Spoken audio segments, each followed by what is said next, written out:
dibangkitkan oleh Yang Amat Perdana Menteri melihat kepada anak muda supaya lebih berkemahiran dan juga mengedaya inovasi dan kreativiti yang tinggi. Saya rasa ada kaitannya juga dengan apa yang nak kita bincangkan ini. Betul. Kita nak bercakap berkenaan dengan pertandingan kemahiran ASEAN 2014 yang mana Malaysia akan menghantar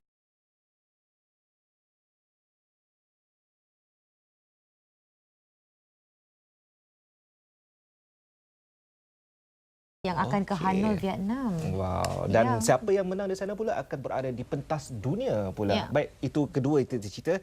Now kita nak cerita mengenai pertandingan kemahiran ASEAN 2014 bersama tetamu kita. Ya, jadi kita sudah perkenalkan tetamu kita yang berhormat Datuk Seri Ismail Haji Abdul Muttalib merupakan Timbalan Menteri Sumber Manusia yang juga pengerusi Majlis Pertandingan Kemahiran Kebangsaan. Assalamualaikum, selamat pagi YB.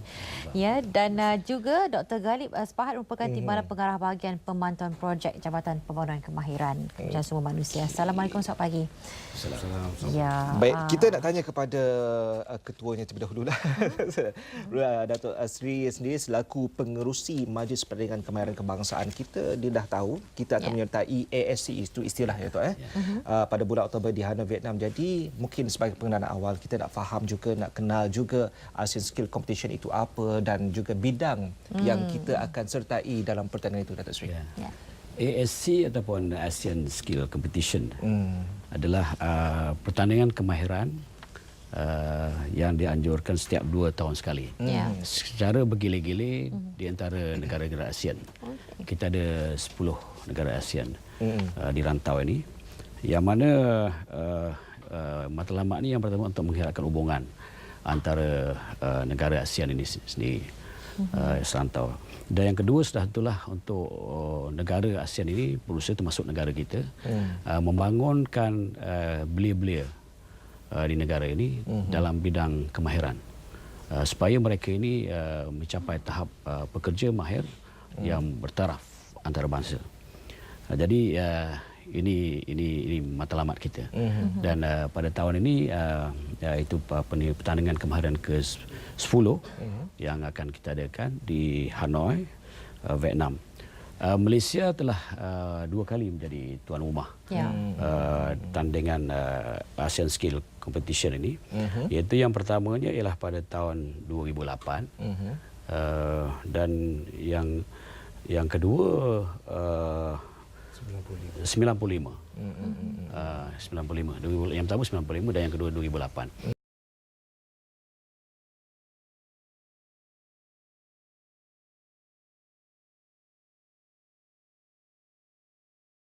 Saya sebagai pengurusi kuasa kemahiran kebangsaan ini. Jadi tentang bidang-bidang yang kita ceburi. Kita ada seramai 51 peserta kita yang terdiri daripada anak-anak muda berbagai kaum di negara kita, daripada berbagai latar belakang, dan mereka ini akan terlibat dalam pertandingan ini sebanyak 25 bidang. Mungkin detailnya akan Dr. Galib bersama dengan kita akan terangkan. Jadi saya ucapkan terima kasih banyak kepada Hisham dan Serhani dan TV1 RTM kerana cuba mempromosikan anak-anak muda kita. Sebenarnya anak muda kita tidak kurang hebatnya. Sebab itu Malaysia boleh dan mereka wajar kita ketengahkan, dan bukan saja dipertandingkan di peringkat ASEAN, bahkan insya-Allah kita akan juga terlibat dalam World Skill Competition yang akan diadakan. Negara kita kecil di padi dah tu ya. Sambil-sambil itu nak tengok demo juga kat luar jap lagi.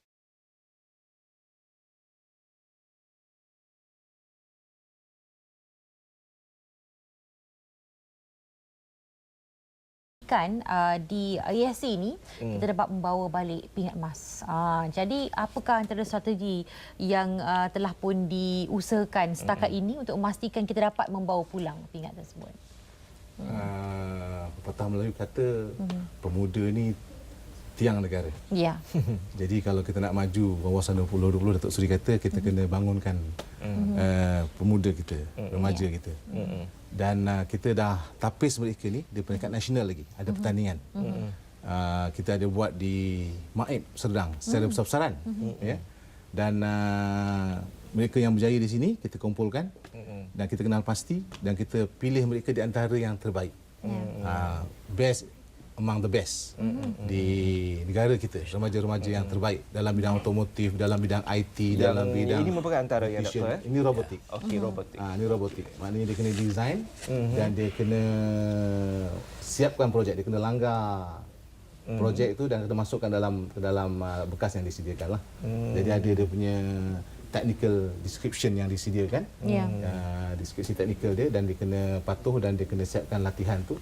Dan tiap pertandingan ini akan dijalankan selama 3 hari dan mereka perlu menyiapkan semua projek-projek yang disediakan dan mereka yang berjaya ini akan dianugerahkan dengan pingat emas lah.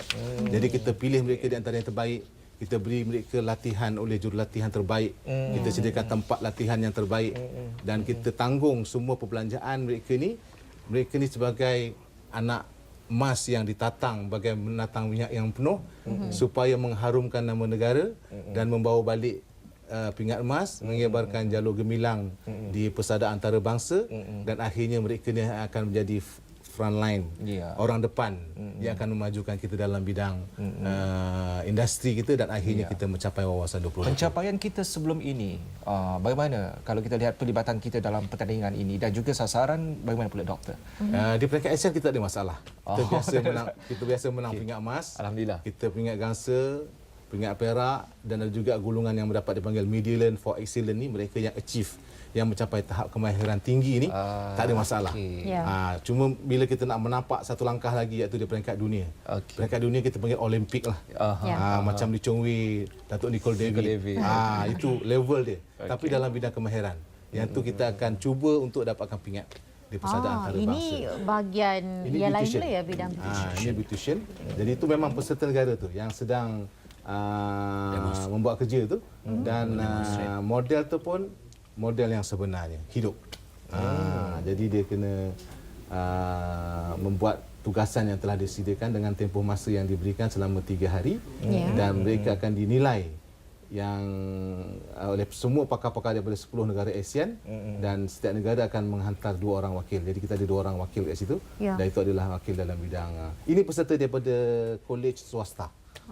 Contoh kolej swasta yang juga terlibat bukan saja daripada kolej-kolej daripada sektor awam, daripada Jabatan Tenaga Manusia, Belia, Kementerian Belia, daripada MARA, daripada Pengajian Tinggi, Politeknik, Universiti.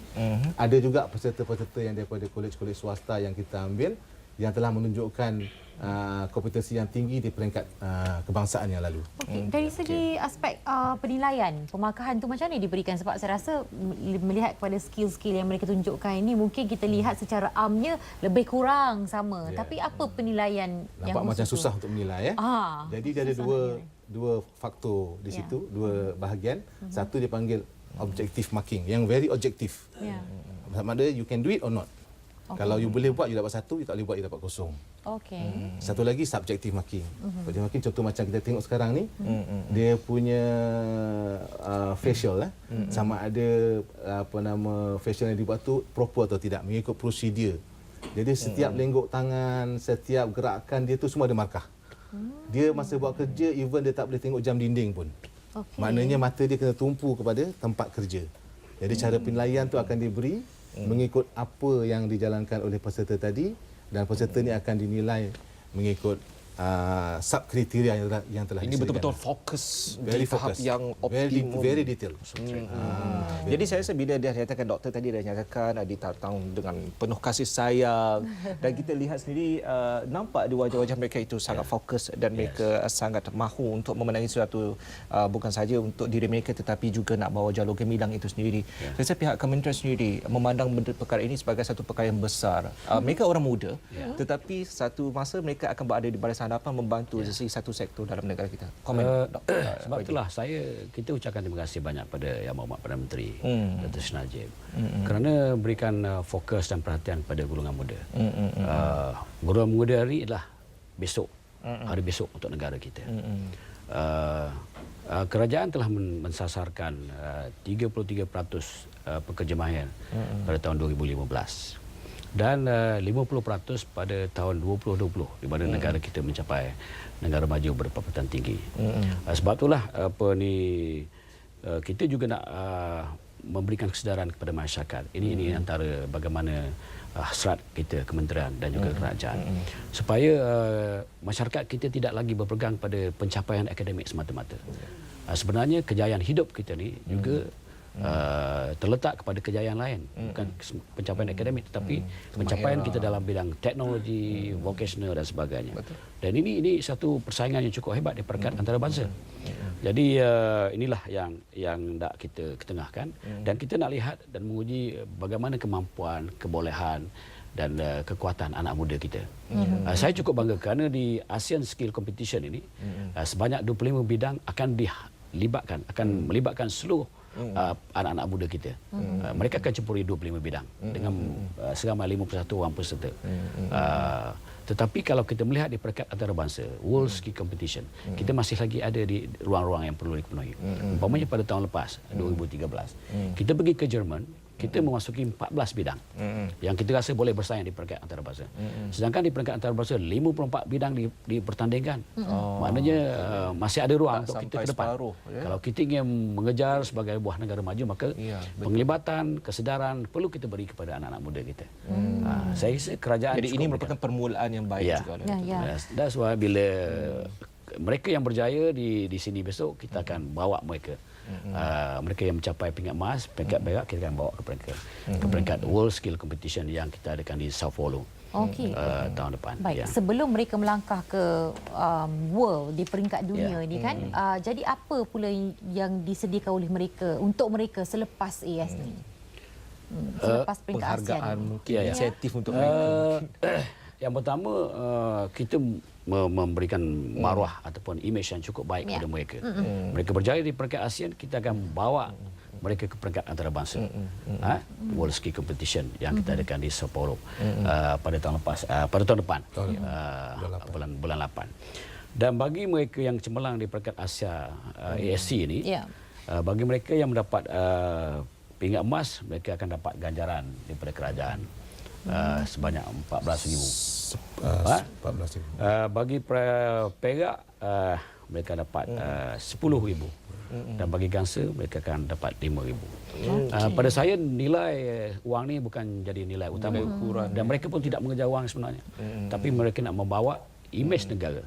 Mereka adalah imej negara, anak muda negara kita yang mempunyai kebolehan.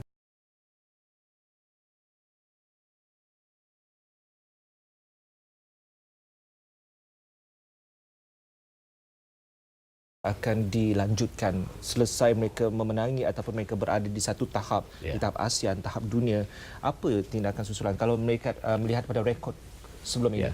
Sebab tu lepas kita melibatkan diri dalam World Ski Competition di Leipzig, Jerman tahun lepas, saya dengan kementerian kita menubuhkan alumni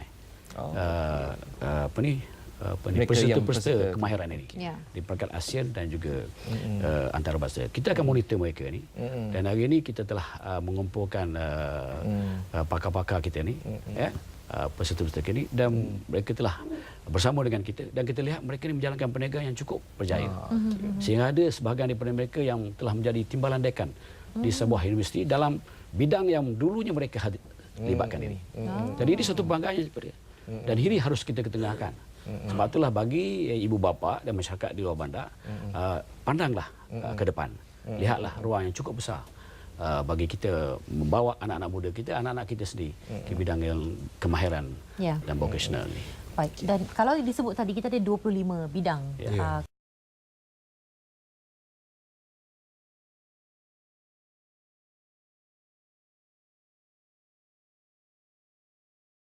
Ada ni, yang mana satu sebenarnya yang kita kurang lagi explore dalam istilahnya, masih lagi kekurangan dalam bidang tersebut setakat ini? Kalau di peringkat ASEAN ni kebanyakannya memang kita dah menguasai sepenuhnya lah, 25 bidang tu. Cuma nanti di peringkat antarabangsa ada beberapa bidang yang kita pertama kali akan masuk, iaitu bidang aircraft maintenance. Bidang aircraft maintenance maknanya ada tapak pertandingan tu ada hangar. Ada kapal terbang di situ, ada enjin kapal terbang. Jadi peserta ni akan diberi assignment atau tugasan atau test project dia tu akan menyiapkan tugasan-tugasan. Bidang-bidang lain seperti IT network cabling. Kita faham ini adalah bidang yang menyokong kita punya sistem telekomunikasi dalam negara. Penghantaran maklumat melalui TV, radio, telefon dan sebagainya. Dan bidang ini menyokong dan kita akan juga menyertai bidang-bidang ini. Jadi sentiasa ada bidang-bidang baru yang dikemukakan oleh World Skill International untuk dipertandingkan di peringkat antarabangsa bagi memastikan kita bersiap sedia untuk menyediakan tenaga mahir yang seiring dengan perkembangan teknologi semasa. Jadi bila ada pelabur-pelabur luar datang ke dalam negara, kita nak pastikan kita telah pun menyiapkan tenaga-tenaga kerja tadi dan mereka inilah akan masuk ke pasaran di industri-industri yang menyokong kita punya industri, dan orang-orang luar, negara-negara pelabur luar boleh berani untuk datang ke negara kita sebab kita menyediakan selain daripada infrastruktur, kemudahan-kemudahan, juga kita ada human capital yang mantap, yang kuat. Anak-anak muda yang sedia untuk menyahut seruan kerajaan untuk masuk dalam industri dan seterusnya mereka maju dalam bidang kemahiran. Jadi kalau kita lihat di sini, kita sebagaimana Datuk Seri sebut tadi, kita perlu war-warkan kepada anak-anak muda pentingnya bidang ni, yang bukan saja akan memberikan kepada mereka pulangan gaji sebagai imbuhan yang besar, tapi juga mereka akan menghadapi masa depan yang lebih luas dan bidang ini akan sentiasa berkembang dari semasa ke semasa. Melihat kepada pelibatan ini semua, antara cabang ataupun bidang yang amat digemari oleh orang muda sekarang ini, apa yang mereka cukup gemar untuk mereka selami dan mereka cuba buat? Dalam bidang apa saja bidang dalam di bidang World Skill, kalau ada daripada keseluruhan bidang ni, bidang yang biasanya semua negara akan ambil bahagian adalah bidang cooking, bidang beautician, bidang beauty terapi. Kita ada wakil untuk cooking. Cooking pun ada, chef.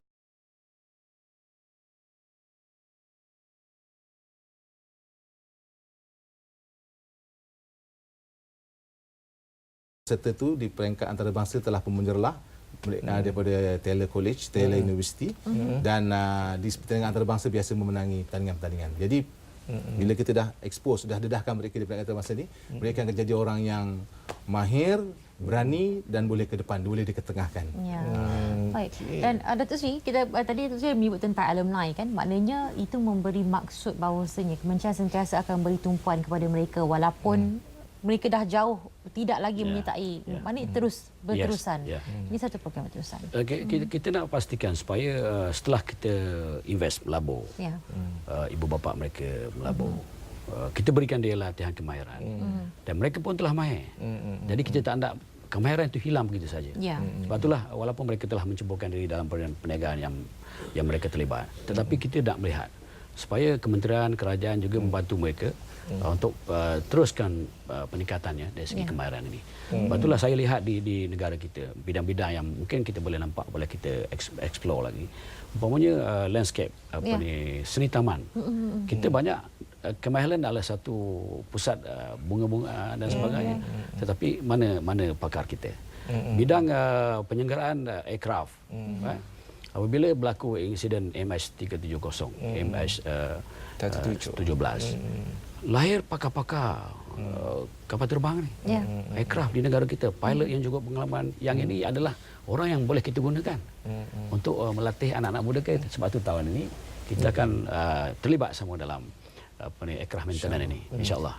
Sedikit katalah Datuk, kepada masih lagi ada persepsi, tetapi yang sudah pun mula berubah, yang sudah pun keluar daripada kotak istilahnya, di mana kita dapat melihat hari ini kalau mungkin ibu bapa masih lagi amat mementingkan edukasi ataupun pendidikan dan melihat pada skill kemahiran ataupun mereka berada di vocational ataupun di pusat-pusat latihan ini merupakan di tahap yang kedua. Akademik. Sepatutnya seharusnya bagaimana? Mungkin kita dari sudut kementerian. Saya ucapkan terima kasih banyak kepada Perdana Menteri, Timbalan Perdana Menteri sebagai Menteri Pendidikan. Hari ini kerajaan telah mengubah sikit kita punya landasan. Di mana kalau dulu penglibatan anak-anak muda kita dalam vocational teknikal hanya 10%. Hari ini telah usaha ditingkatkan kepada 20%. Negara maju mereka lebih tinggi daripada itu, hampir 40% dan sebagainya. Sebab itulah pada saya untuk hidup ni bukan semata-mata kita cemerlang dari segi akademik, tetapi bidang-bidang yang lain selagi kerja itu halal, kerja itu bermanfaat untuk negara, bukan memusnahkan negara, memusnahkan diri sendiri, silakan. Dan ini dalam masa yang sama kita memberikan imej yang cukup baik kepada negara kita. Saya yakin marilah anak-anak muda tampil ke depan. InsyaAllah kementerian, kerajaan akan bersama memberi bantuan, sokongan kepada pokoknya tepuk dada, tanya selera, pandang masa depan kita, sayangi negara kita, sayangi keamanan dan kemakmuran negara kita. Baik. Tarikhnya pun dah nak dekat. Bila mereka akan terbang ke Hanoi? Saya akan bertolak 19 hari bulan. Pada 19 hari bulan. Dan mereka akan berada di sana lebih sehingga kurang 29. Sehingga 29. 28 itu adalah tarikh dia mengambil pingat dan Datuk Seri akan menyampaikan pingat juga sebahagian daripadanya di samping negara-negara ASEAN yang lain. Doakan mudah-mudahan kita berjaya di sana bawa pingat yang sebanyak-banyaknya daripada Hanoi, insya-Allah. Ada saluran untuk sesiapa yang berminat untuk mengikuti perkembangan mereka di sana? Kita akan laporkan di laman web kita www.dsd Department of Skill Development.gov.my ataupun www.skillmalaysia.gov.my. Satu perkara, Doktor, kalau anda katalah mereka ada di kalangan kita yang baru mengetahui adanya perkara seperti ini, jika kata satu masa nanti mereka mahu menyertai, apa agaknya yang mereka boleh lakukan? Soalan yang bagus. Baru saya nak sampaikan tadi, kita akan adakan pertandingan ini setiap tahun. Jadi untuk tahun hadapan kita akan keluarkan iklan pada bulan November dan juga Disember ni sehingga Januari. Jadi lawati laman web tadi dan masukkan borang permohonan secara online kepada kita, dan pertandingan itu akan diadakan pada tahun hadapan 2015 seawal bulan April. Kena berbumbung kepada IPT, IPTS ataupun boleh secara personal? Semua sekali kita jemput. Semua remaja di bawah 20 tahun di peringkat nasional. Sedikit kecewa wajahnya. Tak boleh lah. Dah boleh dah. Terlepas peluang dah. Tapi mereka-mereka yang expert ni juga kita akan jemput sebagai pakar. Mereka yang jadi pembimbing kepada remaja kita. Mereka yang membuat soalan-soalan test projek ni dan mereka yang buat penilaian. Jadi siapa-siapa juga daripada industri yang di luar sana yang mendengar maklumat ni dan mereka merasakan mereka boleh sumbangkan dalam pembangunan human capital ni, maka kita boleh hubungi kita dan kita akan libatkan mereka dalam pembangunan soalan menjadi hakim di peringkat nasional, ASEAN dan juga antarabangsa, dan kita akan bawa mereka bersama-sama untuk bangkit untuk membangunkan ekonomi negara. Datuk Seri nak tahu apa? Yang membanggakan saya sebenarnya bukan Kementerian Sumber Manusia yang bersendirian. Bahkan kita melibatkan berbagai kementerian dalam usaha kita untuk mengenalkan pakar-pakar negara ini, anak-anak muda yang mahir ini. Jadi umpamanya dalam 25 bidang ini, sebahagian dibimbing oleh kita Kementerian Sumber Manusia dan sebahagian lagi oleh Kementerian Kerja Raya. Dan banyak kementerian lain yang juga terlibat menyokong kita, termasuklah RTM sendiri. Kalau tadi dinyatakan ada umur yang 22 tahun ke bawah, sedikit larilah Datuk Seri. Kalau umur yang belia tu 40 ke bawah tu, ada tak ada yang ruang dikhususkan untuk kami? Mungkin kita boleh lihat. Kita boleh lihat tenaga pengajar Datuk Seri. Pengajar. Kita ada dua kategori, satu di kalangan belia, satu di kalangan tenaga pengajar. Tenaga pengajar ni tidak ada had umur. Dan hadiah dia lebih tinggi. Peringkat nasional siapa dapat emas ataupun platinum kita abarkan lagi 10,000 cash. Okey, Syam dengan Ani mungkin boleh kata pengajar. Ini masakan dia. Masakan boleh. Boleh. Nanti kita akan sama-sama fikirkan, kita tengok website-nya nanti.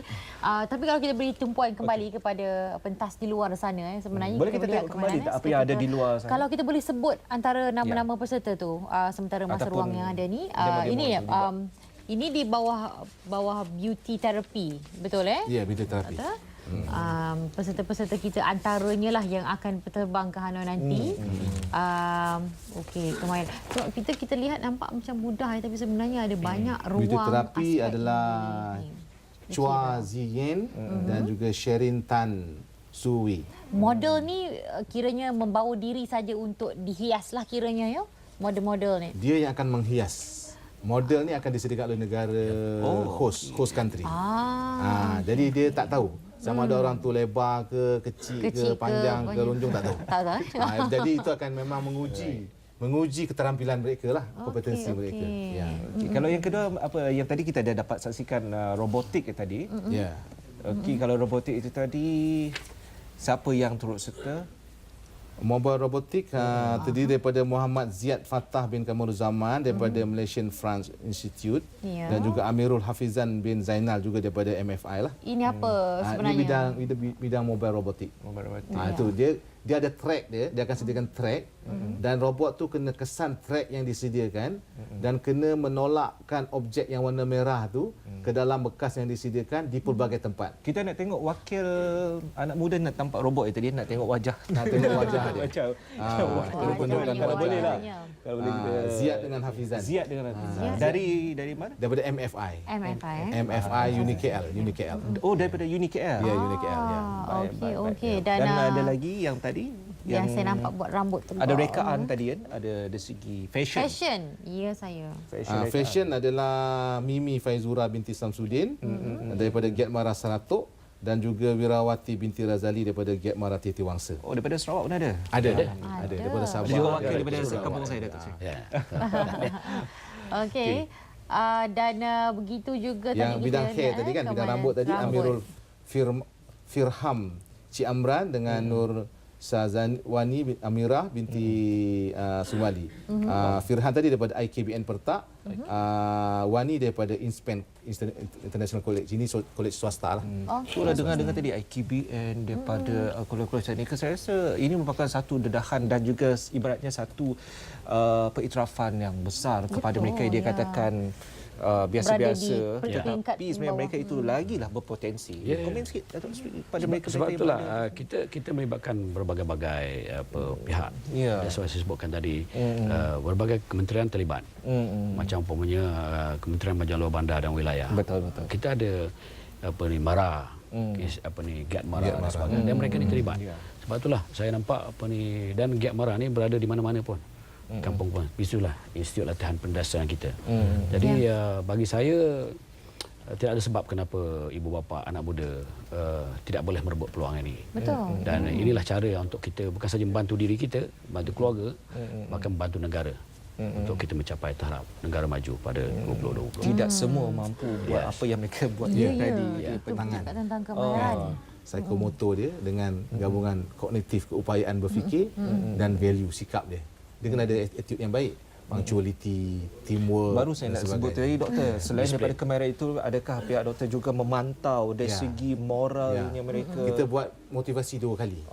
Masuk dalam hutan, masuk dalam sungai, tengah malam lalu celah kubur dan sebagainya. Supaya ada daya tahan. Supaya mereka bila datang saja ke tempat pertandingan yang begitu ramai pengunjung, tidak nervous, tidak gementar. Dia ada daya tahan yang kuat. Jadi untuk menanamkan sifat atau value yang mantap ni, kita kena letak dalam satu suasana yang mencabar mereka lah. Itu perkara yang penting juga. Saya istilahkan ia sebagai strategi berperang. Ya, betul. Ini memang berperang, betul. Memang betul. Baik, apa pun kita ucapkan selamat berjaya kepada semua yang hadir. Datuk Sri pun juga ada di sana, Dr. pun ada di sana. Terima kasih semuanya lancar dan mudah-mudahan kali ini kemenangan akan lebih besar untuk kita. Mudah-mudahan. Terima kasih Datuk Sri. Terima kasih kembali. Baik, apa yang saya cuba nak zahirkan di sini ialah apabila kita melihat kepada ibu bapa ni yang mungkin masih memiliki pandangan yang skeptikal ia berkenaan dengan kalau anaknya nak pergi ke bidang kemahiran perlu diubah, perlu dipandang tinggi kerana itu merupakan satu bidang yang boleh membawa mereka sampai ke peringkat dunia. Cuba bayangkan anak anda ke peringkat dunia. Bayangkan. Satu benda lah, cakap mudah lah. Apabila anda punya kemahiran yang tinggi seperti ini, sebenarnya anda mampu untuk menjana perdebatan yang jauh lebih besar. Okey, baik, kita akan beralih ke berita semasa 9 dan kembali nanti ada satu benda yang